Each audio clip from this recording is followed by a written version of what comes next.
എന്ന് പറയുന്ന വ്യക്തി വളർന്ന് വേറെ ലെവലിലേക്ക് എത്തി. വേടൻ എങ്ങനെ ആവരുതെന്ന് പലരും ചിന്തിച്ചോ, വേടൻ ആ രീതിയിൽ തന്നെയായി. വേടൻ എങ്ങനെ ഉയരരുതെന്ന് ചിന്തിച്ചോ, ആ വേടൻ അതിനേക്കാൾ ഉയർന്നു, ഒരു പടി കൂടുതൽ ഉയർന്നു. അങ്ങനെ ഉയർന്നപ്പോൾ ആ ചേച്ചിക്ക് പോലും അവിടേക്ക് എത്താൻ പറ്റാത്തൊരു സാഹചര്യമായിരുന്നു എന്ന് ആ ചേച്ചി പറയുന്നുണ്ട്.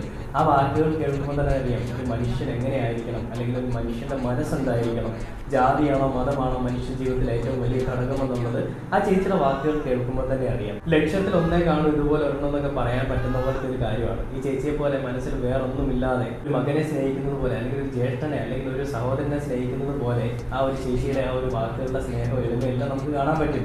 അപ്പൊ അങ്ങനെയുള്ളൊരു ചേച്ചി അവര് ഗിഫ്റ്റ് കൊടുക്കുന്നു. പിന്നീട് ആ ഗിഫ്റ്റ് ഒരു വികാര നിർഭരമായ നിമിഷങ്ങളിലേക്ക് പോകുന്നു.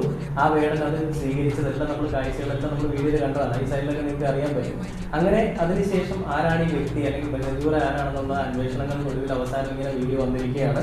മെഹജൂർ എന്താണെന്ന്, എങ്ങനെയാണ് വേടൻ അമ്മയോടെ വന്നതെന്നുള്ളത്